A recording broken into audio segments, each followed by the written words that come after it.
Exclusive Interviews. I'm your host, Adesope. We're here in the studio, FACTORY78 Studios, with a special guest, a pioneer in the game.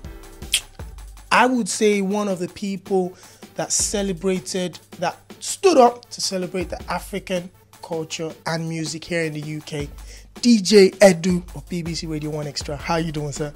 Cool, Sam. It's a blessing to be here, man. Everyone has been here apart from me now. So I needed to come and sign in. Absolutely. It's a pleasure to have you here. I said you're one of the pioneers of, the rave that's actually happening here in the UK. And one of the reasons I say that is because you've been on BBC Radio for over 7 years playing African music. Popular, unknown, they gave you a shot. Give us a little bit of a background how DJ Edu became a BBC Radio presenter and DJ playing African music. I came to the UK about 1999, 2000. And, when you come to the West, you want to do hip hop, R&B. So I tried those, and I give it up to a lot of my friends who helped me out at the time. People like DJ Kofi, who's also a Ghanaian DJ based in the UK, the Hitman. So we tried that thing, but it wasn't, I was playing the music, but I wasn't feeling it, And then I landed a gig in North London where I was doing parties for East Africans. And we just started to reconnect again with, the music. And you felt, it's like home away from home when you miss home and you get home food and you go to that special place where you meet your people. Yeah, speaking the language. And I think started to promote Kenyan artists, bringing them here, Tanzanian artists, South African artists, bringing them here as well. And from there, we went on to bring in, big artists from like Kenya doing independence dances, and that was about 2001, 2002. So by around 2005, I think the noise that I had made around, quarter years in the BBC, always looking out for talent, looking out for people who's doing what, I managed to get in there in 2005. I actually did the mix when One Extra was starting. I got to do the first ever African mix on the BBC that went nationwide. That's about 2004, 2005. Yeah. And your show's called Destination Africa. For a lot of people, African music, especially nowadays, African music or popular music is coming out of Western Africa, Southern Africa. So most of the people are playing songs from Nigeria, Ghana, Ivory Coast, but nobody really has spread their tentacles around the continent the way you have. How easy or how difficult has it been to get music from every single area in Africa and have it played on radio, especially BBC here? Yeah, well, I think the BBC also helps because, the BBC's got, offices all around the world. But, working for a brand like that, it's hard to actually get music from Africa because how does it benefit the African artist? It doesn't reflect in their bank accounts because most of them are not copyrighted properly. They don't have proper labels or channels to make money from airplay. So it's really hard. You really have to make a relationship, create a relationship with radio presenters, with the people who are doing it big, their promoters. And the best thing I think to connect with African music, I always go back to this song by Turn Me On, Wayne Wonder. Wayne Wonder became #1 in the UK 6 years after people went out there for summer and they're like, oh, what's this song? It's really beautiful. Same thing as Two Faces African Queen.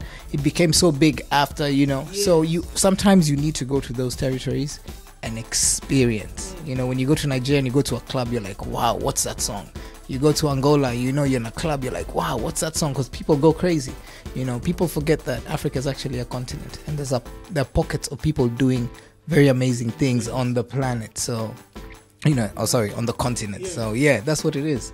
Now, one of the reasons that I just felt it's about time DJ Edu came into the FACTORY78 Studios was because of the documentary, the audio documentary on Radio 1 Extra Live. Go check that out, DJ Edu, The Rise of Afrobeats. Not only did you take on the fact that you wanted to, you've been playing this song, these songs here in the UK for the British audience for a while, but you also wanted to give them a taste of how that came to be, who was heavy in the game, the UK mainstream artists that were of African origin, interested in the music, the music that was coming out of Africa at the moment. But it was an hour it wasn't enough. Let's just say that 1 hour wasn't enough. Tell us about how you decided to say, let's do something on the Rise of Afrobeats and speak to this artist and put everything together. Yeah, actually, I have to give it to one of the producers on there, Bernard, because we wanted to do something different. Actually, we wanted to do the history, but Fela's story and the whole Afrobeat thing has been done so much, and the Yusundos, the Salificators have gotten so much publicity, and we have to give props to them. But it's almost like they've taken the genre that far. So we wanted to take on the story that no one else has been taking on. The rise from what was the foundation that these guys laid.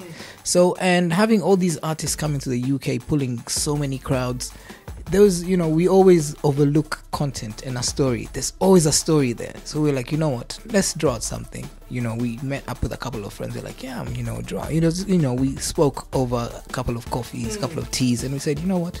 Let's put this thing together because it seems like there's a story here to tell. And the West loves a story.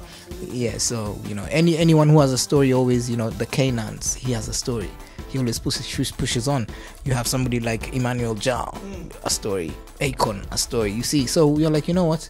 Let's package Afrobeat in a way that, would like other people to see it. And just show just how big and how influential it is, not just in the UK but worldwide. Now, the thing that also surprised a lot of people, to trend on Twitter means a lot of people are speaking about whatever it is, be it you, be it anything. And the minute the documentary went live on the website and people could listen to it, it just started to trend.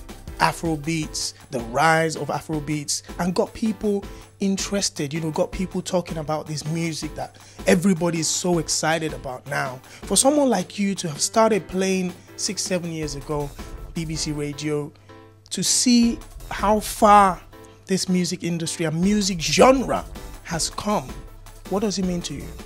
No, it means the world to me, because when we started back then, we weren't expecting this kind of buzz. And at that time, it was a graveyard shift, and no one was really paying attention to African music, apart from, especially I think what the show has done has made somebody from Nigeria love a South African track. Absolutely. And somebody from Mozambique say, wow, that's a big tune from so-and-so. So and I realized that it's actually coming when you find big corporations like the MTVs, like the BETs, the phone companies, the TV companies starting to invest in Africa and African talent, African ringtones, African music. I felt it was coming. It's just that, it's taken quite a while, but, it's here. It's finally here now. Yeah. Now that it's here, it's all about the next level. What can the African musicians that are making these fantastic sounds from Africa, and as well the media like us out here, yourselves, the DJ and the fans, what can we do to ensure that this new genre, this new rave is not one thing that's just going to take over for a little minute and disappear into the shadows? How can we keep it here to stay for a long time? Well, I think African music has been there from time. I mean, even the Americans will tell you that when they're on the slave ships, when that whole thing, they were singing their whole way. Rapping is a form of poetry because that's storytelling. It's African. So I think Afrobeats is just the names and the names of the genres, and people will be coining different phrases to try and say, this is Afropop, it's popular music, but I think the genre has always been there, and it will always be there, because as Africans, we love to party, we like to dance, we like to eat, we like to socialize, and music is just a part of us. So I don't think as a genre it will go away. I think it will morph, it will change, because if you listen to more older stuff, it was more organic, but now we have stuff that is influenced by hip-hop, R&B, other musical genres. But the best way, I think, is to stay humble, put in a lot of work, and obviously don't forget home, man. Don't forget where you've come from, and and we're all here to work together. No one is taking claim of anything. The music is bigger than us because we found it here and we shall leave it here. So whatever contribution we can give to the industry, to the artists, to the media, whatever we can, do whatever we can. But own it, love it, and live it, because this is us. That's us. Yes, sir. Now, for a few people out there, if you don't know BBC Radio 1 Extra, DJ Edu, when can people listen to your radio shows and how can they catch you? Do you perform anywhere in the UK? Do you have specific times when you perform at clubs, events? It's dodgy because for me, the only place I'm guaranteed you can catch me is BBC Radio 1 Extra on a Sunday night into a Monday morning from 1 till 7 in the morning. And also the same show goes out in Germany on a Friday on Funkhaus Europa, which is a radio station out in Germany. I do a couple of shows as well in Kenya and in Tanzania. And the DJing thing, because the Africans are spread all over the world, I get to travel a lot, and I get to, you know, so if you keep up with me on at DJ Edu on Twitter or hit me on Facebook, you know, I always put out when and where I'm going to be at. Well, it's an absolute pleasure for you coming into the factory to, you know, grace our studios here with one of the legends. Thank you very, very much for coming in here, and we look forward to, you know, the next show, the next program that you're going to have on Sunday. But the Rise of Afrobeats is still online for the next couple of days, so go out there and check it. DJ Edu, thank you very much for coming into the studio. Blessing, man. Cheers. Player haters on love when man bling out. Man chain man watch one land man all ring out. Sweat school in a me yard back me and be a girl a swim out. When a girl from